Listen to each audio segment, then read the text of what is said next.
הרבה מאוד שנים אתה עוקב אחרי הצינור הזה של הכסף שמממן טרור בזמן מלחמה, גם לא בימי מלחמה, ואתה מכיר היטב את הקשרים מול קטר, גם מעל וגם מתחת לפני השטח, ואתה יודע, השאלה הגדולה בסוף היא, האם הפיטורים האלה של ראש השב"כ קשורים או לא קשורים לפרשת קטרגייט, לחקירה שמתנהלת עכשיו בשב"כ נגד הסביבה הקרובה של נתניהו? כל מה שאני מביע פה, אני מביע על דעתי האישית, ואני לא הולך להפר צווי איסור פרסום, כי אני גם לא יודע מה קורה בחקירה, אבל אני יודע הרבה דברים שקשורים בעניין הזה.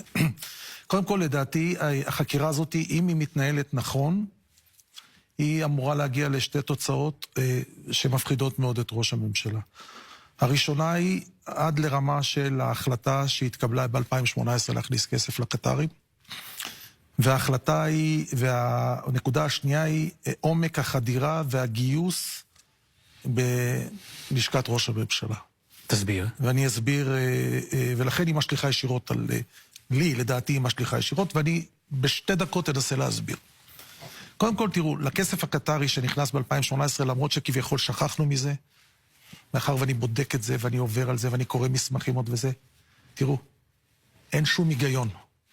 זה הרבה יותר חמור מסוגיית הצוללות שיכלת לבוא ולהגיד, יכלתי לבחור בין 6 צוללות ל8 צוללות.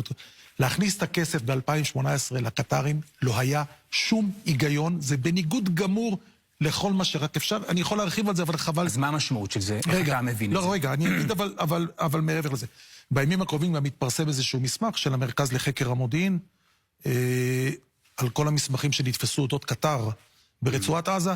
אני חושב שאחרי שהקטרים יראו את זה, הם לא יוכלו לתקוף את ראש השב"כ לגבי זה שהוא האשים אותם במימון טרור במהלך המלחמה.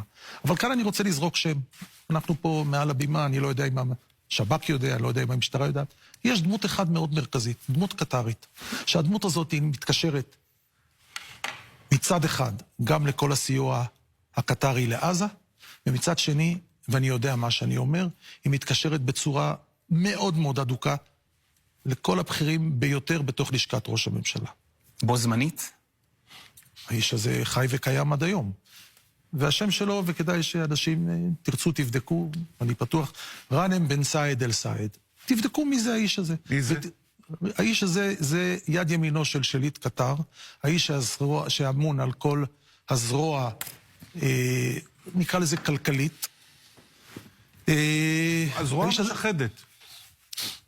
אתה צודק בדבר אחד, רק שאנחנו לא שמנו לב, האיש הזה גם היה קשור בשיחודו של המלך צ'ארלס בעבר, וככה זה עובר. שאתה שוב, בואו רגע ננסה להבין מה שאתה אומר, אותו איש שאתה אומר בכיר מאוד ומקורב מאוד לשלטון הממשל בקטר, ביד אחת אחראי לשיקום של עזה, להעביר לה כספים מאוד גדולים, וביד השנייה בעצם מנהל קשרים עם הסביבה הכי קרובה לראש הממשלה. נכון מאוד.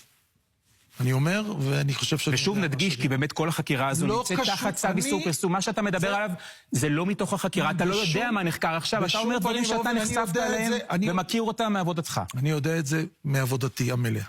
נקודה שנייה, תראו, אנחנו שוכחים מזה נקודה מאוד מאוד משמעותית. ואני יודע את זה גם מעבודתי הקודמת, אבל אני יודע את זה גם היום, כי אני יועץ של שורה של שירותי מודיעין ברחבי העולם. משפחת נתניהו, וסביבתו הקרובה, ב-15 שנים האחרונות, הפכה להיות יעד מודיעיני. יעד מודיעיני. אוספים עליה המון המון מידע. ארגוני ביון זרים? ארגוני ביון, כן, בעיקר בסוגיות כלכליות. יש תיקים שאני גם יודע עליהם, שמחזיקים חלק מהמדינות כנגד ראש הממשלה והסביבה שלו. התיקים האלה, חלק מהמידע הזה גם יוצא החוצה. אתה אומר כאן דברים מאוד מאוד דרמטיים וחמורים. אני אדמיד עוד דבר, לא, זה לא חמור. תיקי ריגול ותיקים מודיעיניים. לא של ישראל חלילה. על בני משפחת נתניהו. של ארגוני ביון זרים שעוקבים ומרגלים אחרי המשפחה הזו. עכשיו לא צריך להיות... שאלה מדינות מערביות או גם מדינות כמו קטר? גם מדינות מערביות. אבל אני אתן דוגמה... גם מדינות מערביות? כלומר, באיחוד האמירויות יכול להיות שיש תיק כזה? באיחוד האמירויות יש תיק כזה.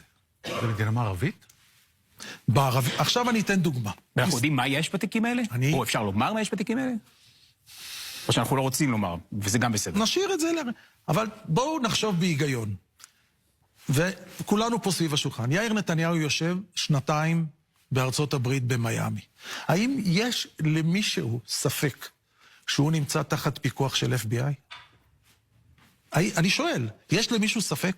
ושהוא נוסע לגואטמלה, או לפורטו ריקו, או למקומות אחרים, האם יש למישהו ספק שהוא מפוקח? אני אומר לכם... אגב, זה גם שב"כ וגם FBI. אז אני אומר לכם, כי אני יודע. לא, הם מפוקחים. ולכן יש המון סודות כביכול, במרכאות, שהם חשופים וגלויים. והמידע הזה דולף. ואני יכול להגיד לכם, ופה, שבמהלך המלחמה, היה לחץ, אפילו של משפחות חטופים, שממשל ביידן יחשוף חלק ממידע שיש לו. בנושא הזה? כדי להפעיל לחץ על ראש הממשלה. ביידן סירב.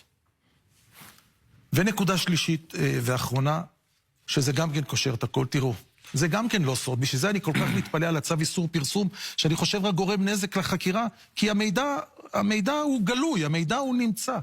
תראו, איינהורן, אוריך, טופז לוק, פלדשטיין, כולם יודעים בברנז'ה מי המנהל של כולם. מעבר לזה שיודעים מי המנהל של כולם, גם יודעים, בוא נגיד בצורה זהירה, את הקשר העסקי שקיים בין כולם לבין בנו של ראש הממשלה. אז לכן, לא, בשביל מה צריך לעשות צו איסור פרסום? בשביל שאחרי זה יעלה נניח שהיה גם קשר...